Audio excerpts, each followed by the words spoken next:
Hola, Hola, buenas buenas tardes. tardes. Hola.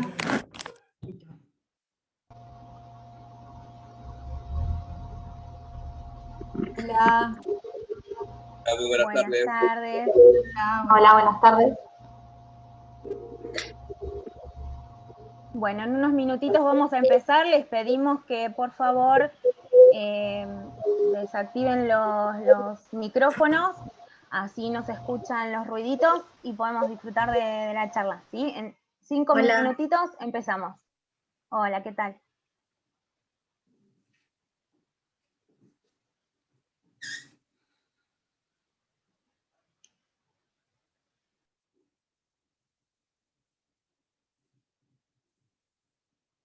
Mantenete ahí.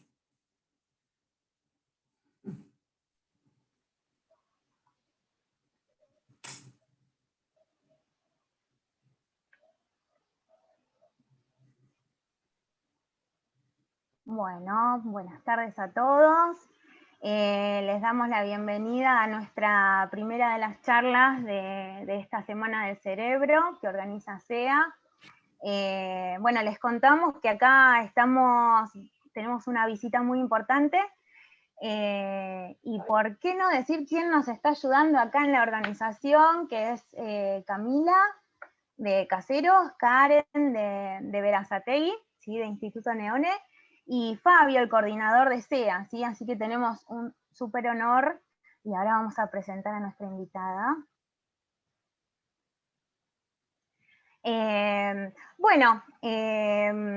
Antes de presentar a nuestra súper invitada, que es la licenciada Ana Pérez Palma, que está por ahí, la estamos viendo. Fabio, nos vas a compartir un video de la introducción de lo que es la Semana del Cerebro, ¿sí? A ver. Así ahí está, es. veo todas las caras, qué lindo verlos. Sí, me gusta mucho más ver las caras que la pantalla. Bueno, Fabio, cuando quieras compartimos el video, que es la introducción, ¿sí? Así, Perfecto. Bueno. Muchas gracias, Nati. Muchas gracias por la invitación y también por estar acá y compartir con todos en el marco de la Semana del Cerebro. Muchas caras conocidas estoy viendo, aprovecho, y caras desconocidas, amigos, ahí está Celes, la veo. Si les parece, así para no retrasar mucho, pongo el video y vamos ahí, perfecto. y seguimos.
Ahí Gracias, está, estaba muteada. Muchas Perfecto. gracias, Fabio, por esta introducción. Y bueno, realmente es un honor enorme ver gente de todo el país, ¿sí? Teníamos unas muy altas expectativas, pero bueno, siempre la superaron, ¿sí? Muchísimas gracias. Bueno, y ahora llegó el momento de presentar a Ana. Bueno, vamos a leer un poco de todo, lo leo porque no me lo sé de memoria, es mucho. Bueno, a ver, Ana, es la licenciada Ana Pérez Palma, tiene un máster en psiconeuroinmunoendocrinología, me salió, en la Universidad Favaloro, es licenciada en psicología, con un posgrado en psicología cognitiva, es profesora en la Universidad Kennedy, es psicóloga social, y se especializa en los tratamientos para trastornos de ansiedad y estrés.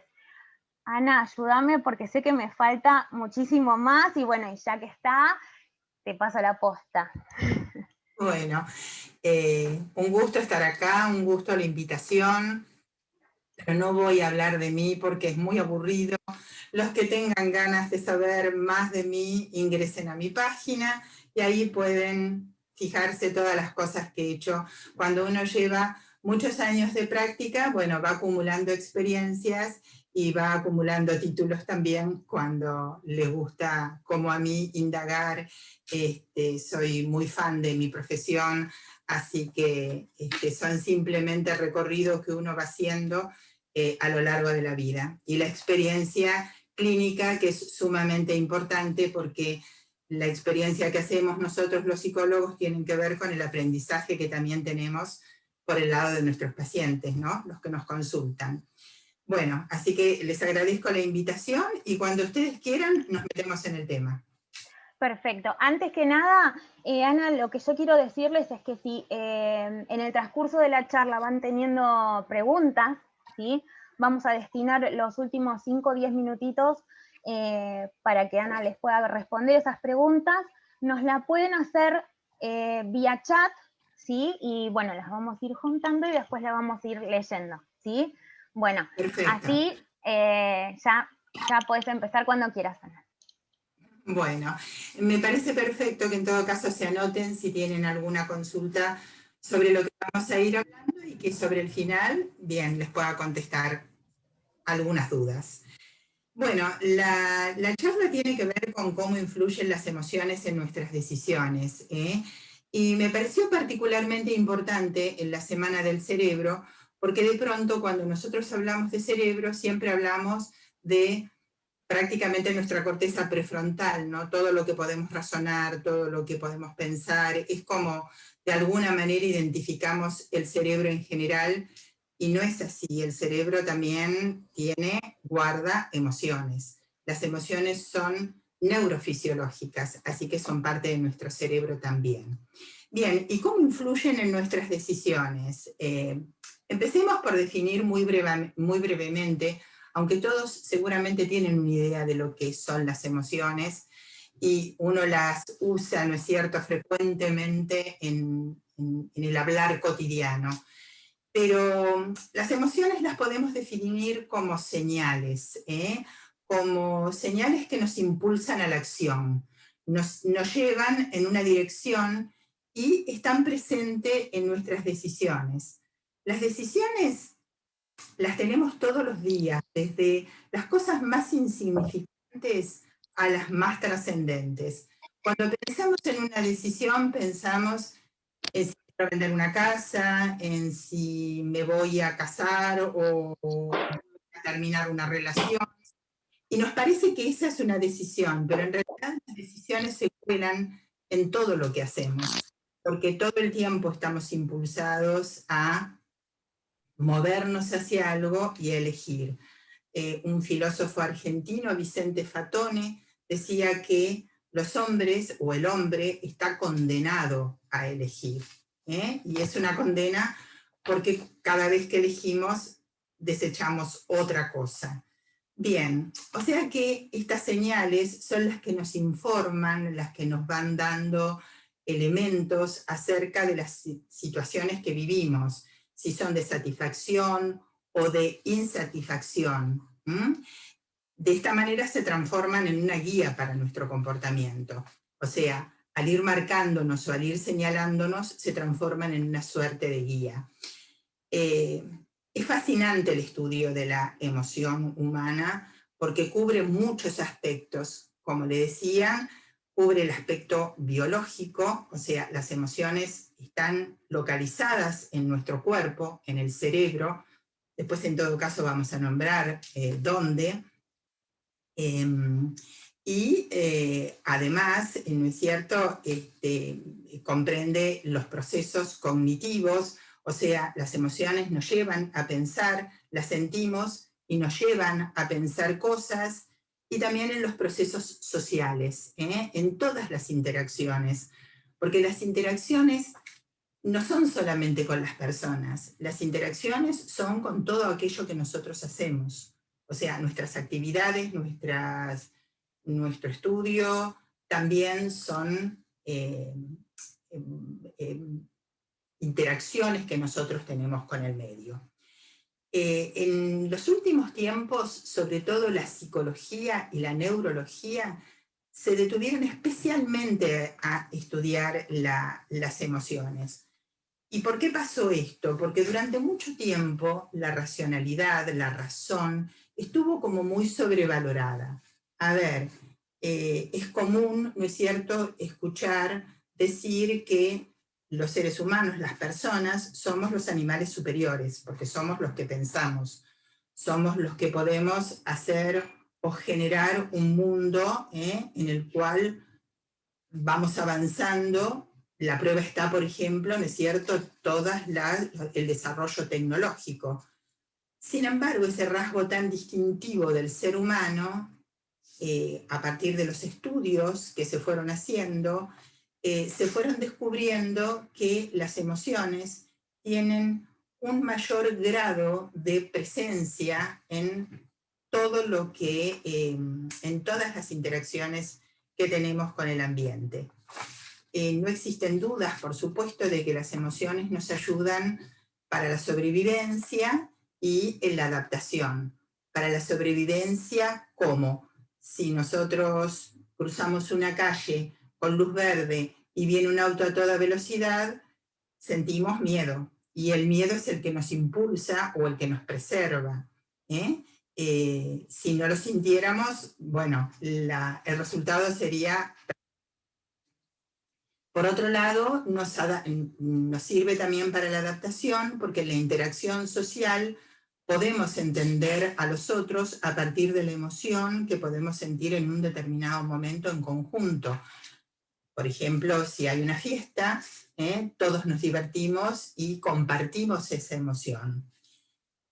Pero la mayoría de las personas se siente muy insegura con sus emociones. ¿Por qué pasa esto? Porque no tenemos educación emocional. No sabemos qué hacer con lo que sentimos y muchas veces tampoco podemos diferenciarlo. No podemos entender qué es lo que nos está pasando. Es muy común escuchar decir, me siento mal, pero no sé exactamente por qué. Por lo menos en el consultorio yo lo escucho frecuentemente. Es como que tengo una sensación displacentera, pero no sé exactamente qué es lo que siento. Creo que es una mezcla de enojo, miedo, confusión. Y eso es porque no estamos educados emocionalmente. No hablamos de las emociones. Entonces, ¿cómo resolvemos las situaciones que nos atraviesan? ¿Cómo resolvemos las situaciones frente a las cuales nos enfrentamos? Bien, las resolvemos de acuerdo a nuestro sistema de creencias. ¿Qué es el sistema de creencias? El sistema de creencias es la manera en que nosotros fuimos construyendo el mundo en el que habitamos. O sea, es el mundo que compartimos, pero con otras realidades. Yo suelo decirle siempre a mis pacientes que todos vivimos en el mismo mundo, pero tenemos realidades diferentes.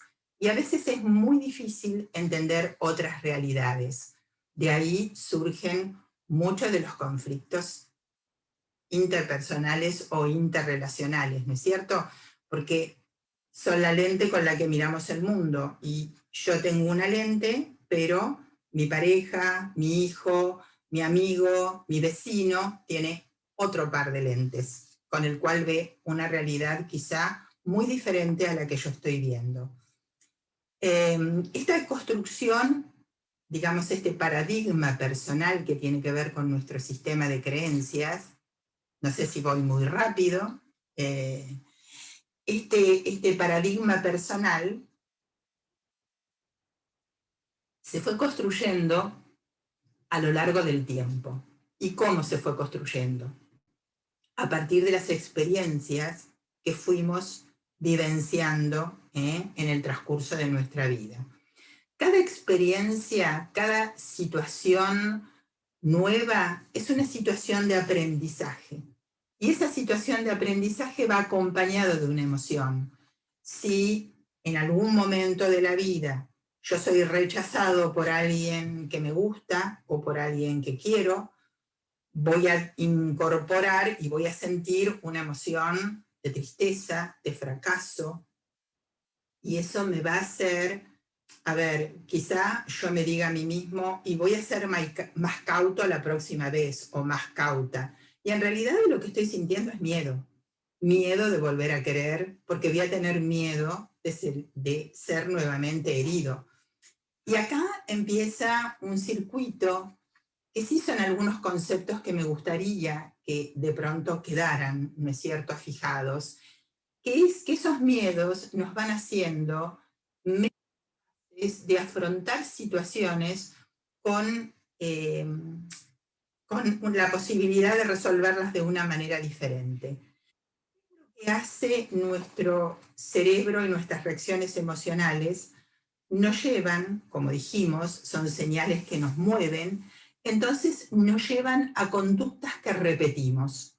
Volvemos a repetir conductas en la solución de problemas que nosotros resolvimos en un determinado momento, quizá de una manera equivocada. Y juzgamos como que esta situación es igual a la anterior, cuando muy posiblemente no lo sea. Pero no podemos verlo. Y si estas conductas se mantienen en el tiempo, empiezan a generar una suerte de estados anímicos y de formas de resolver repetitivas. En este punto me gustaría que compartiéramos un pequeño videíto que armé en un momento, como para enseñarle a mis pacientes qué es lo que pasa con nuestro cerebro intentando resolver situaciones una y otra vez y encontrándose en el mismo camino. Sí, ¿lo podemos ver? Sí, ahí las chicas lo van a compartir. Genial. ¿Se pueden mejorar o cambiar los pensamientos y las emociones que nos hacen daño? Las personas, generalmente, sufrimos por la interpretación que hacemos de lo que nos pasa. Y sin saberlo, esos pensamientos y emociones asociadas van trazando caminos en nuestro cerebro y así conformamos nuestra forma de pensar. Esos caminos van formando rutas que al transitarse una y otra vez se hacen habituales. Entonces empezamos a creer que es la única vía que podemos recorrer, profundizándolas cada vez más. Imaginemos que cuando pensamos o sentimos algo, emprendemos un viaje por una red de interconexiones que encienden una vía de comunicación por la que pasa ese pensamiento o sentimiento. De este modo es más fácil entender cómo algunas vías se encienden muy a menudo, porque son las que conforman nuestros pensamientos y sentimientos habituales. Para el cerebro, es cada vez más fácil viajar por las rutas conocidas, fortalecidas por la repetición. Eso genera la impresión de que es el único camino. La buena noticia es que sí podemos cambiarlas. Los adelantos en el campo de las neurociencias nos confirman la plasticidad de nuestro cerebro. Los cambios que se van generando con el aprendizaje y las experiencias son los encargados de abrir nuevos caminos. Cuando pensamos, sentimos de una forma diferente, se abre una nueva ruta, por lo tanto llegamos a una conciencia nueva acerca de lo que nos pasa. Si el resultado es sentirnos mejor, podemos adoptarla hasta que se fortalezca y sea parte de nuestra nueva forma de enfrentar las dificultades y el sufrimiento. debilitando las viejas reacciones automáticas. Todas las personas tenemos la posibilidad de cambiar y mejorar nuestros estilos de afrontamiento. Y para lograrlo, podemos aprender acerca de nosotros y nuestra forma de actuar. Cuando es necesario, a través de un proceso terapéutico que nos ayude para abrir y desarrollar nuevas rutas, que serán recursos valiosos frente a los miedos y el sufrimiento. Cada vez que cambiemos un pensamiento disfuncional por otro más efectivo, algo cambiará en nuestro cerebro estructural y funcionalmente. Gracias a la plasticidad mental podemos ser los arquitectos de una vida más saludable y de mayor bienestar. Bien. Ese cerebrito, ¿no es cierto?, que de pronto veíamos transitando una y otra vez el mismo caminito, es lo que sin darnos cuenta hacemos cotidianamente todos los días. No nos damos cuenta de las repeticiones. Algunas repeticiones, ¿no es cierto?, son necesarias en nuestra vida para solucionar temas cotidianos, pero otras veces la llevamos, ¿no es cierto?, a repetir soluciones o a intentar hacer lo mismo y obtener resultados diferentes, ¿no? Como decía Einstein. Y sinceramente ahí nos encontramos empantanándonos. Yo digo que el recorrer estos caminos una y otra vez es como trazar huellas profundas. Si nosotros vamos a transitar un camino, lógicamente siempre vamos a caer en la huella profunda, porque es mucho más difícil generar una huella nueva. El cerebro emocional, no me voy a detener en la parte, ¿no es cierto?, en la anatomía biológica. Sabemos que tiene un centro, que es el sistema límbico, hay una amígdala, que es la encargada de detonar las alarmas y de procesar las emociones, y un hipocampo, que es una partecita chiquitita de nuestro cerebro, que es donde se graban todas estas experiencias y todas estas emociones. Y es lo que va a generar, ¿no es cierto?, nuestro recurso emocional, es donde vamos a ir o donde vamos a caer cuando sentimos que una y otra vez se reeditan estados por los que ya transitamos. ¿Y por qué influyen tanto las emociones en las respuestas que nosotros damos frente a lo que nos pasa? Porque es el camino más corto.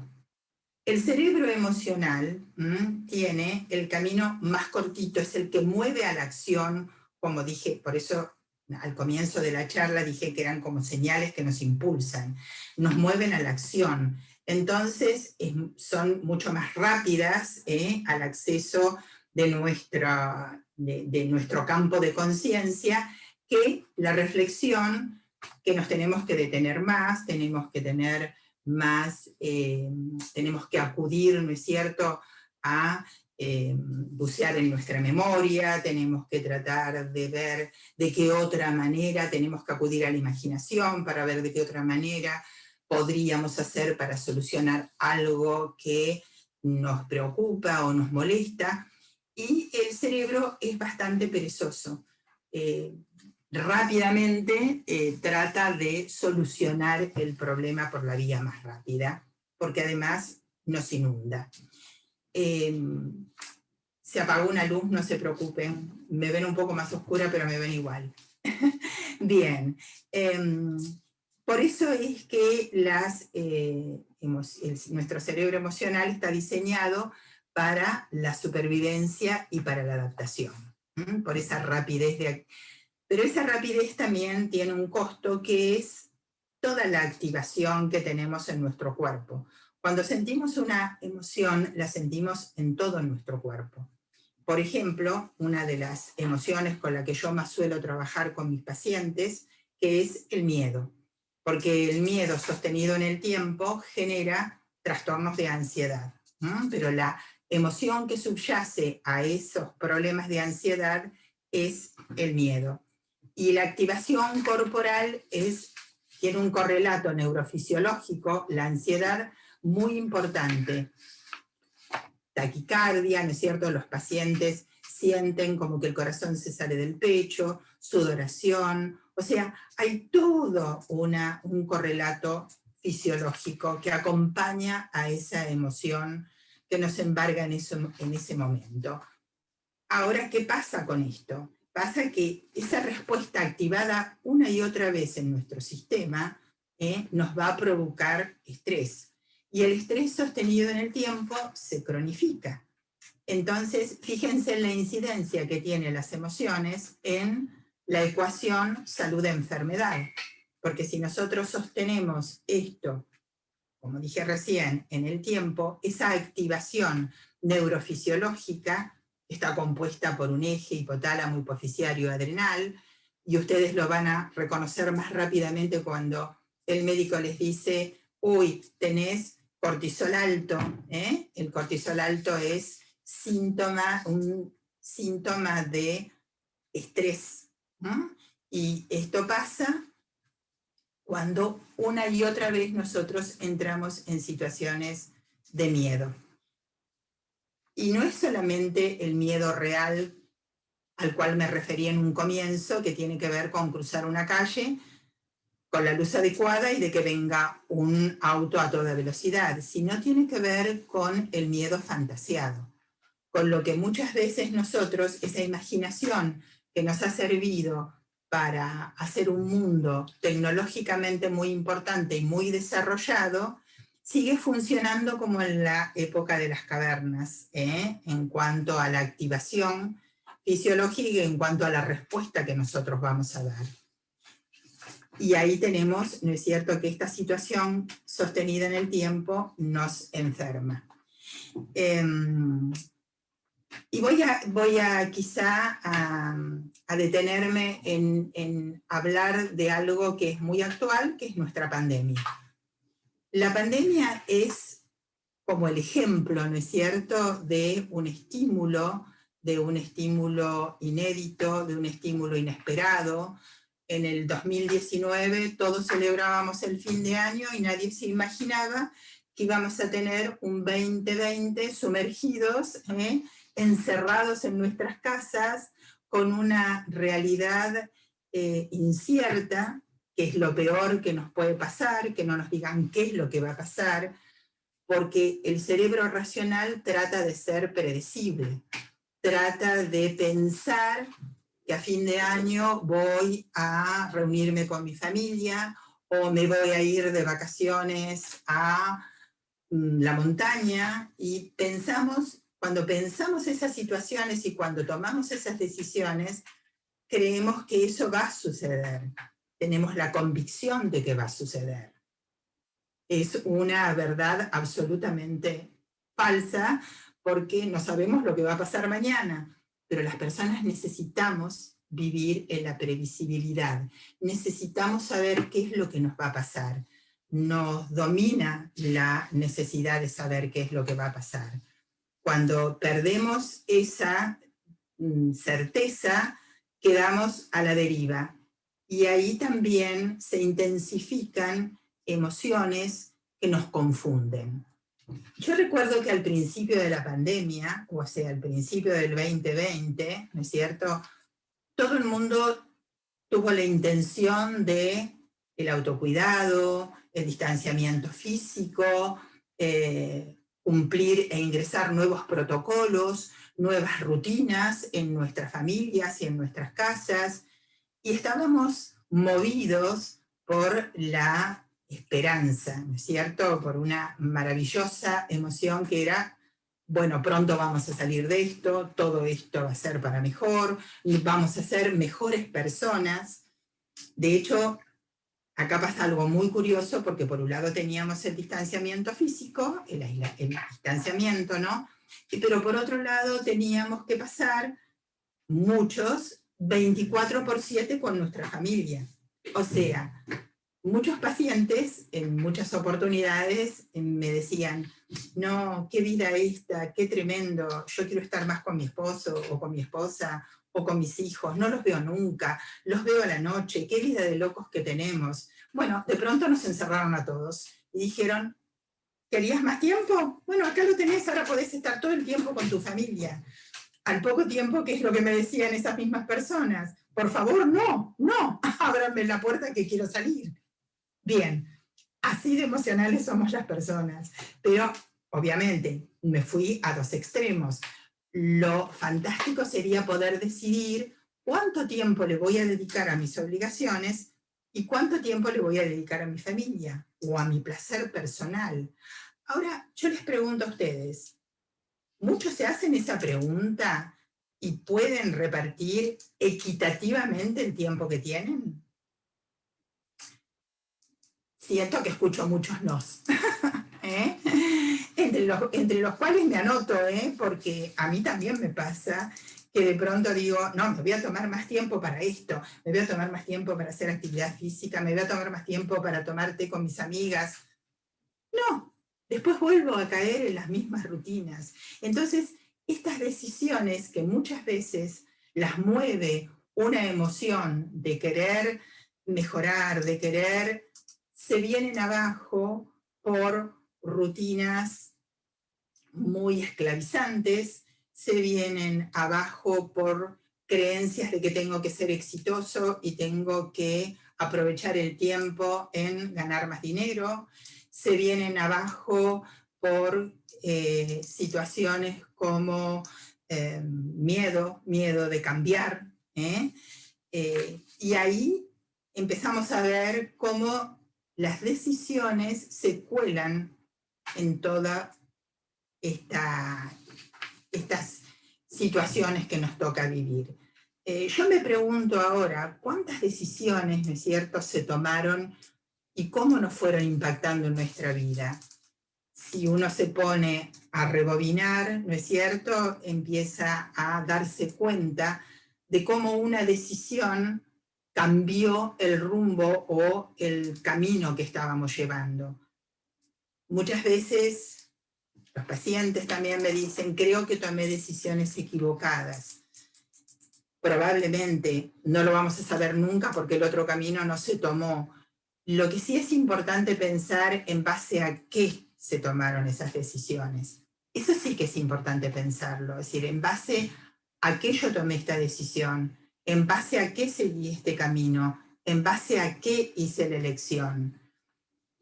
Y esto supone mayor dominio de uno mismo, esto supone mayor conocimiento emocional, esto supone entender qué me pasa en el momento que lo estoy sintiendo, porque en el momento que lo estoy sintiendo es en el momento que quizá voy a decidir algo que va a cambiar el rumbo de mi vida. Pero como las emociones son muy traicioneras y se solapan, muchas veces cuando sentimos enojo, en realidad estamos sintiendo miedo. Muchas veces cuando sentimos tristeza, en realidad estamos sintiendo también miedo o enojo. Entonces se mezclan, se solapan, se disfrazan unas a otras y no aparecen en una forma pura, definida, me confunden. Y cuando no me enseñaron acerca de lo que siento, entonces no puedo tomar una buena decisión porque probablemente tome una decisión enojada sin saber que lo estoy, o tome una decisión con miedo sin saber que estoy sintiendo miedo. En un viaje que hice, una jornada, en realidad fue una semana, en el Instituto Mind and Life en Estados Unidos, donde se trabaja mucho con la técnica de mindfulness, que merece todo un capítulo aparte. Quizá algunos han escuchado hablar de mindfulness, yo soy instructora de mindfulness. ¿Viste algo que no nombraste, Natalia? Y sí, veo eso. Y además practico, ¿no es cierto? A mí me gusta llamarlo respiración consciente. Más que en realidad mindfulness es una adaptación que hizo Occidente de una práctica de Oriente, que es la práctica de meditación. Los orientales nacen meditando. Nosotros tenemos que aprender las técnicas de meditación, y a mí me gusta llamarlo respiración consciente porque en realidad tiene que ver con usar la respiración a favor nuestro. Y eso calma las emociones, nos permite bajar un escalón. Bien, les estaba contando que en esta semana que yo pasé en el Instituto de Man and Life, donde desde diferentes lugares del mundo presentaban, volvió la luz, presentaban diferentes experiencias realizadas en el mundo. Una de ellas a mí me llamó poderosamente la atención, porque tenía que ver con el trabajo que hacía una escuela dinamarquesa con sus alumnos, y que era trabajar, les enseñaban desde los primeros años a trabajar con sus emociones, pero sobre todo a reconocerlas. O sea, a reconocer, los niños hacen berrinches, son muy emocionales, pero nadie les explica qué es lo que están sintiendo en el momento que lo están sintiendo. Entonces, esta escuela había hecho un programa donde se les enseñaba a reconocer, era un trabajo muy extenso, muy interesante, qué es lo que estaban sintiendo en el mismo momento que lo estaban sintiendo. ¿Y por qué eso es importante? Porque la confusión y la incompetencia emocional nos lleva al descontrol, nos lleva al desborde. Cuando no entendemos lo que nos pasa, además de sentirnos mal, nos desbordamos y perdemos el manejo y el control de nuestra vida. Casi sin darnos cuenta, no es una cuestión que nos estamos dando cuenta, nos damos cuenta con los efectos, nos damos cuenta con los resultados, no nos damos cuenta mientras nos estamos equivocando porque no reconocemos qué es lo que nos está pasando. Yo voy mucho a la situación del miedo porque creo que es una de las emociones que más daños ocasionan en la vida de las personas. Cuando la persona pierde este control, cuando la persona sufre este desborde, lo que sucede es que empiezan a aparecer los trastornos, como los trastornos de ansiedad, los trastornos en los cambios en las alteraciones de los estados de ánimo, depresiones, y por supuesto todo eso nos lleva a problemas interpersonales, nos lleva a dificultades en nuestro trabajo, etc. Podríamos enumerar un sinfín de dificultades. Por eso a mí me parece sumamente importante comprometerse con el reconocimiento y con el conocimiento emocional. Yo lo trabajo mucho con mis pacientes, que traten de pensar de qué manera, cómo influyen esas emociones en los pensamientos, para que después nos van a llevar a una conducta y a un accionar, y va a tener que ver con cómo vamos a seguir de ahí en adelante. A mí me gustaría como sintetizar un poquito toda y resumir un poquitito esta charla, con la cual no los quiero aburrir. Quiero como que queden algunos conceptos así como abrochaditos, ¿no es cierto? Que es que la mente está en el cuerpo y que las emociones son parte de nuestra mente y que están presentes en todo lo que nosotros vamos a decidir y en todas nuestras interacciones. Es bueno pensar que cuando estamos bajo estados emocionales intensos o prolongados, quizá los estados emocionales intensos son menos peligrosos porque quizá no nos animamos a decidir y podemos reconocer que no estamos bien, quizá. Pero cuando se prolongan en el tiempo, pensamos que esa es nuestra forma de ser y pensamos que es común estar de esa manera. Muchos pacientes con trastornos de ansiedad me dicen, bueno, soy así, es mi forma de ser. Y no se dan cuenta de que están bajo un estado prolongado, con una emoción que persiste, que es el miedo. Entonces, es mejor que cuando uno reconoce estar en esas situaciones, no tomar decisiones importantes. Y en todo caso, sí, en esos estados es importante tomar una decisión, que es pedir ayuda. Y no me estoy refiriendo solamente a la ayuda profesional, en algunos casos será ayuda profesional, en otros casos puede ser hablar con alguien, tratar de ver si en la conversación con un otro puedo entenderme un poco más yo y lo que me pasa, porque si no entiendo desde dónde acciono, voy a accionar de manera equivocada. No es una acción menor. A ver, con esto no estoy queriendo decir que las personas no nos podemos equivocar, las personas nos podemos equivocar muchas veces y no tenemos que sentirnos mal porque nos equivocamos. Pero sí me parece importante hacer todo lo posible o todo lo que esté en nuestras manos para tratar de no equivocarnos, para no sentirnos mal.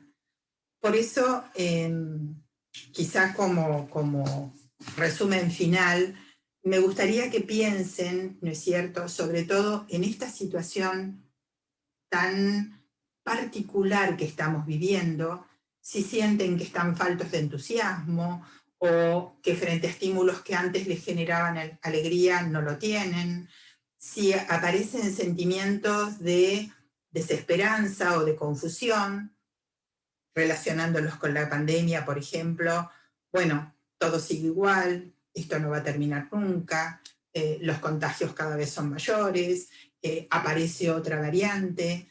Yo muchas veces le hago chistes a mis pacientes y les digo, esperemos, estamos la Delta Plus, bueno, esperemos no tener todo el alfabeto griego y que terminemos un poco antes.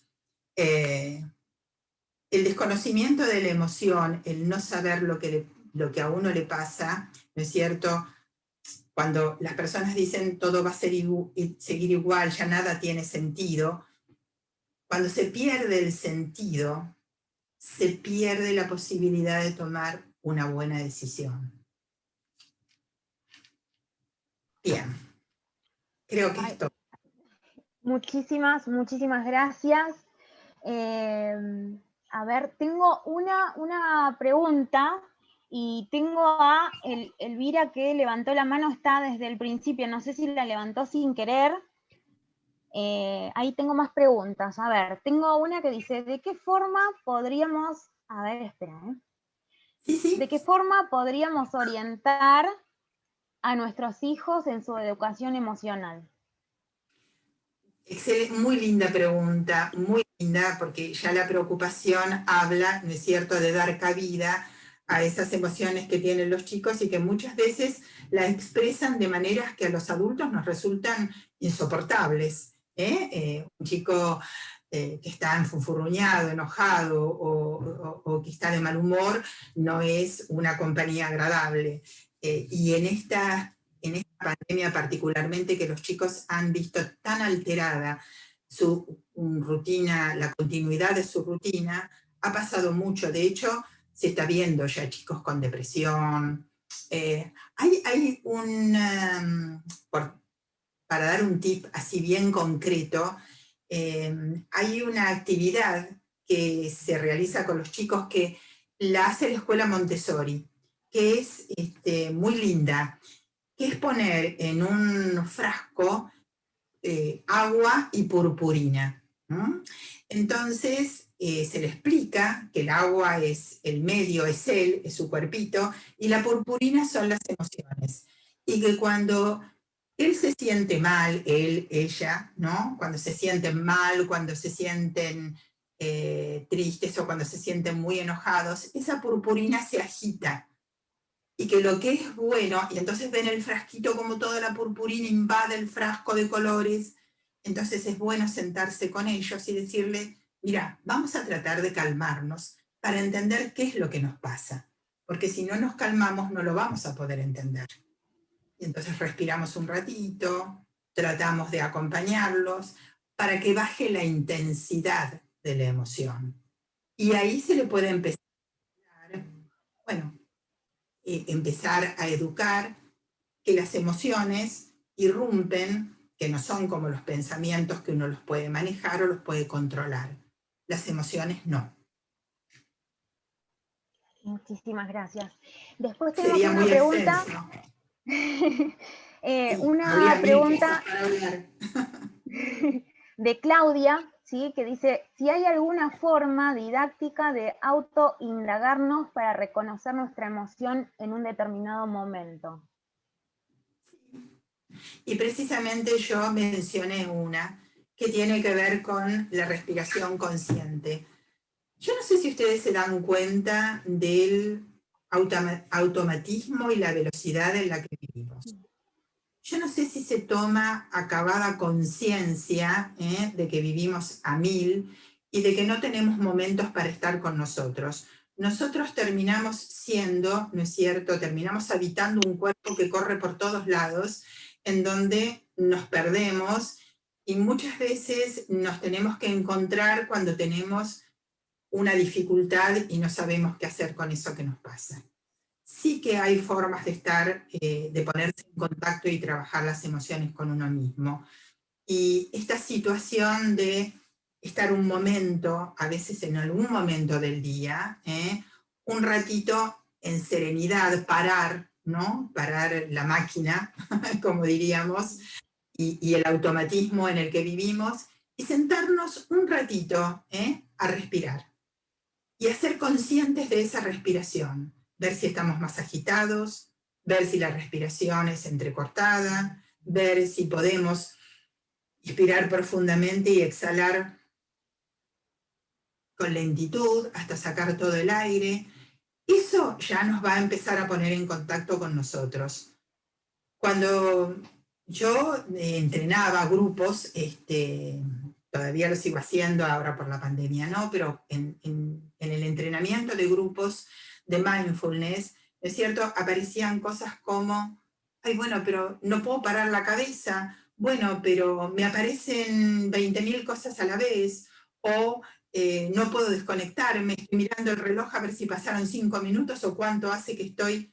Bueno, todo eso es conocerse a uno mismo.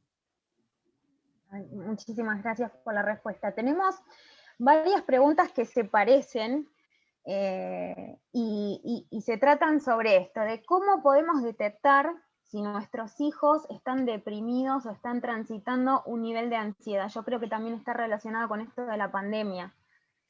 Y cuáles son los síntomas de depresión en los chicos. Un poco, muy rápidamente, enumeré, ¿no es cierto?, esto, la falta de entusiasmo, el chico que de pronto no quiere salir.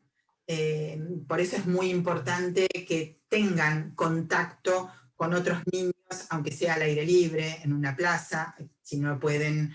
Ahora creo que se retomaron las clases, pero si de pronto no podían ir al colegio, tener siempre pares. Los signos más evidentes, y no solamente los chicos, han aparecido muchísimas depresiones reactivas que tienen que ver con estas depresiones que surgen después de un estresor importante. Tenemos que pensar que nos cambiaron el modo de vida, que de pronto estamos en otro mundo, yo diría casi en otra galaxia. Los cambios se van a ver muchísimo más en el futuro. ¿Los chicos quedan marcados en su gran mayoría? Sí. ¿Es irreversible? No, no. Por suerte los chicos son flexibles. Ustedes veían en el videíto, bueno, que hay flexibilidad, hay posibilidad de estimular, y el decaimiento, el enojo. Muchas veces el enojo es un signo de depresión, cuando se enojan muy seguido y están muy reactivos frente a todo lo que uno les dice. Lo mejor es generar un espacio para hablar con ellos. Y si no logran hablar con la mamá o el papá, entonces quizá hacer una consulta. Nada, a veces las personas se asustan, ¿no? Decir, bueno, tengo que llevar al psicólogo. No, se hace una consulta, se hace una evaluación, y se ve si realmente tienen una depresión. Los chicos se deprimen como los adultos.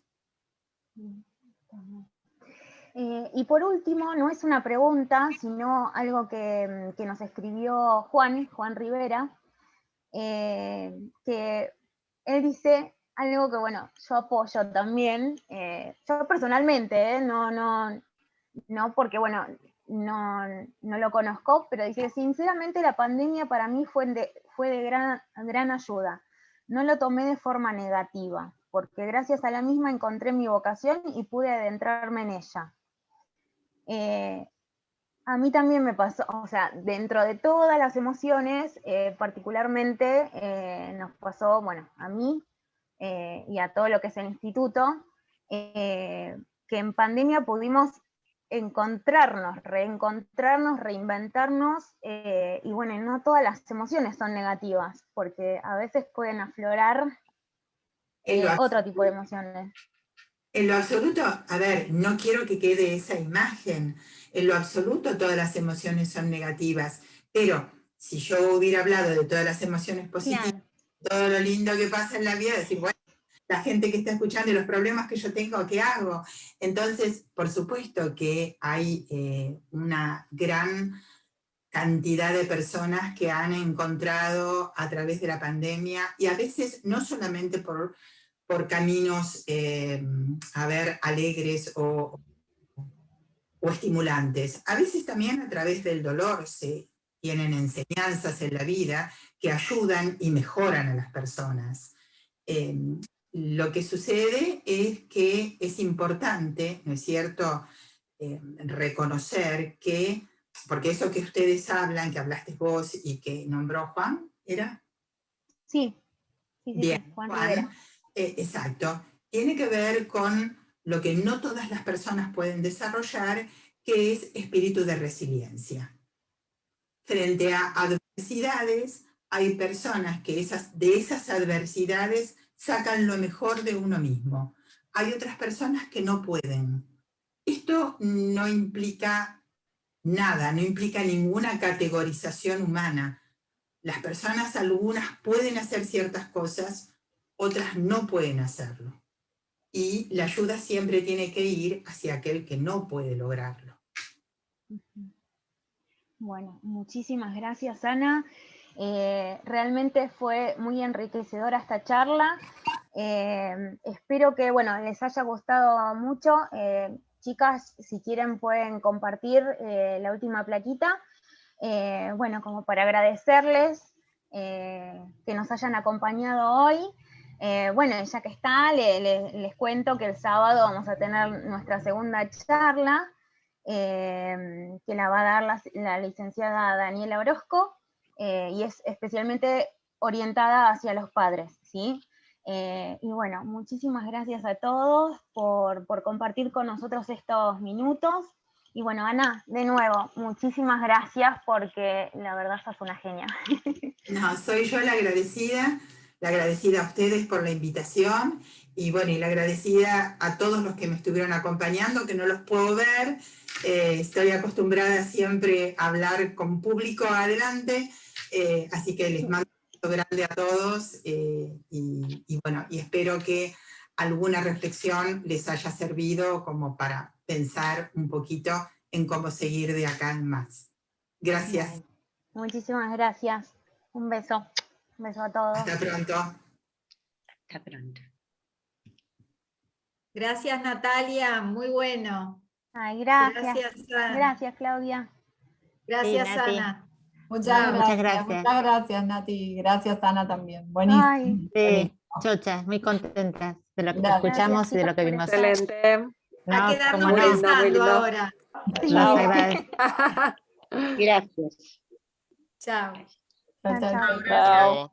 Chao, gracias. Ahí en el chat les compartimos, porque seguramente alguien la va a querer contactar, los datos de Ana, ¿sí?